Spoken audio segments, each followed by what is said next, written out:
অদ্ভুত অদ্ভুত সব কারবার ঘটে।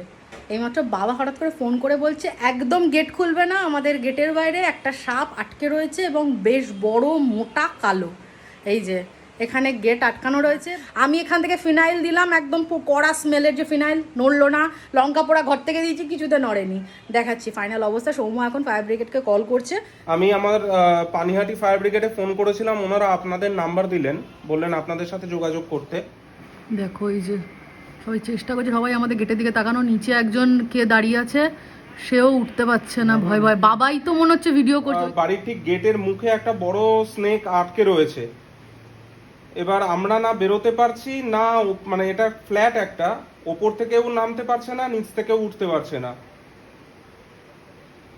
আমি তো কন্ট্রোলে ফোন করেছিলাম, আপনার নাম্বার দিল। ছবি তো আমি তুলতে পারছি না, আমি তো ভেতর থেকে ফোন করছি, আর বাইরে তো কেউ উঠতে নামতেই পারছে না।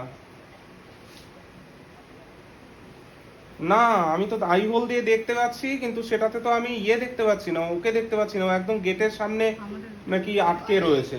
আচ্ছা, আর আপনাকে লোকেশনটা পাঠাবো। কি অবস্থা, কখন থেকে সবাই আটকে আছে। যারা উপরের সিঁড়িতে আছে তারা উপরের সিঁড়িতেই তখন থেকে আটকে আছে, যারা নিচে তারা নিচে। ওই নিচে কি একটা দাঁড়িয়েও আছে, মানে বোঝা যায় যাতে কি সাপ, সেটুকু হলেই হবে। বাইরে থেকে ফটো তুলে পাঠিয়ে তারপর আমরা দেখতে পাচ্ছি এই যে বিশাল একটা বড় সাপ, পুরো পেঁচিয়ে পুচিয়ে রয়েছে। কি সাপ জানি না। আর ওখানে দাঁড়াও রিকো, একটু আসতে। এইটা হলো ছবিটা, ভিডিওতে কিছু বুঝতে পারছি না। ছবিটা হলো এই, একদম পুরো আমাদের এই গ্রিলটার মাঝখানে, পুরো দরজার মাঝখানে আটকে রয়েছে। বললেন তুই ফোন করলি, মুরাগাছা এখন চলে এসছে কাছাকাছি, হয়তো এইচবি হবে। 5-10 মিনিটের মধ্যে চলে আসবে।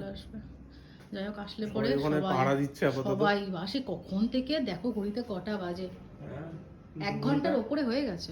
হ্যাঁ হ্যাঁ, অলমোস্ট 2 ঘন্টা ধরে সব আটকে রয়েছে। দোতলাতেই রয়েছে কিন্তু গেটের সামনে, আপনি এই একতলা। হ্যাঁ হ্যাঁ ঠিক আছে, বলে দাও। এই যে দেখো ওনারা এসছেন। এবার দরজা খোলা যাবে? বাবা বলেছে মানে ঠিক আছে।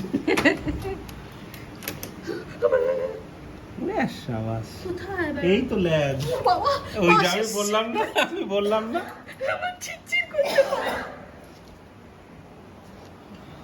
ওই যে দেখো